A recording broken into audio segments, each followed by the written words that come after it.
folks, and welcome back to the blog. Ignore the background noises. We have our newborn who has decided she has the ability now to do her goos and ga's, and it's adorable. And we frequently goo and gaw back at her. So today is a particularly cold day here in Texas. It is below freezing, so naturally everybody is freaking out with all the ice and things like that. And just coincidentally, today was also the day that I am starting on a coat that I'm going to be working on. I found the pattern on Pinterest, just one that I thought looked really cool. The original idea was actually to make a raincoat, but then I saw that it was going to potentially be very cold this winter, so I decided just to make it a regular coat. But I didn't want to just make it like your typical black coat. I wanted to make my own custom design on the fabric, and I kind of I've always loved the Doctor Who Vincent van Gogh picture that they do on the show during Matt Smith's season. I just really loved the colors and the kind of brush strokes that were in that painting, so I grabbed my inspiration from that and I made my own design. So here's what it looks like. So here is what it looks like. I made this design on my iPad actually, and then took it into Photoshop and made it a seamless pattern.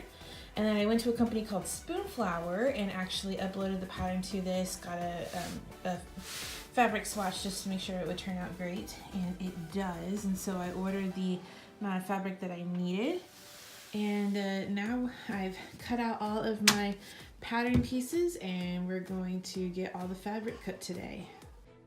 Usually when dealing with a pattern, you get a layout to maximize your fabric space. But keep in mind, when you have a patterned fabric, you might need to modify the layout to make sure the pattern goes the same direction on all pieces of fabric. In my opinion, cutting might be the most important part. Be exact in your cuts. It makes it much easier to sew everything together.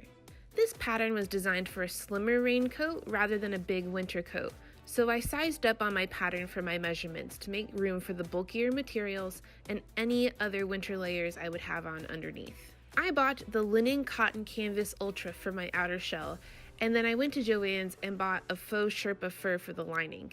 Make sure that you wash your fabrics before you cut. It helps prevent shrinkage. I then ironed on the fusing per the pattern instructions. Okay, so now what I'm doing is I am putting together the coat just by following the instructions that came with the pattern. Most patterns come with instructions.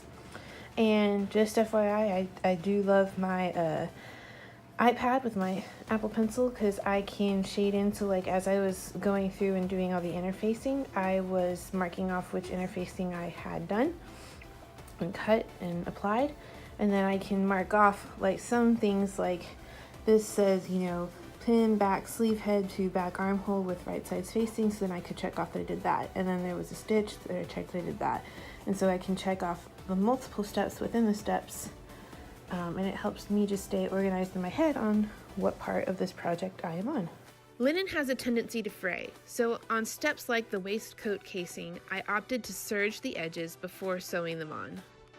Making buttonholes has always been difficult for me, but this method that I have settled on is you make zigzag stitches around the hole and then finish it with a straight stitch to prevent it from unraveling. Then you cut the fabric to make the hole. I've always loved using a seam ripper for this part. Most patterns also include where to place items such as pockets and waist casings, so be sure to always reference these to make sure everything lines up in the end.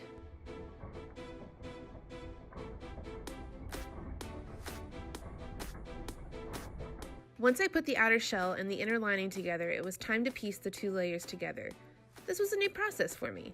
The right sides of the fabric have to be facing each other, and you have to leave a sizable hole in the side of the lining to turn the jacket right side out after sewing. This hole is then hand sewed at the end.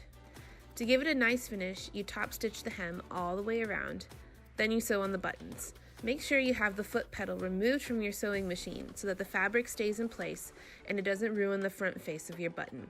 Now comes the fun part, trying it on. I had enough fabric left over that I decided to make a matching coat for little Ray. I'll link the pattern that I used for her coat in the description as well.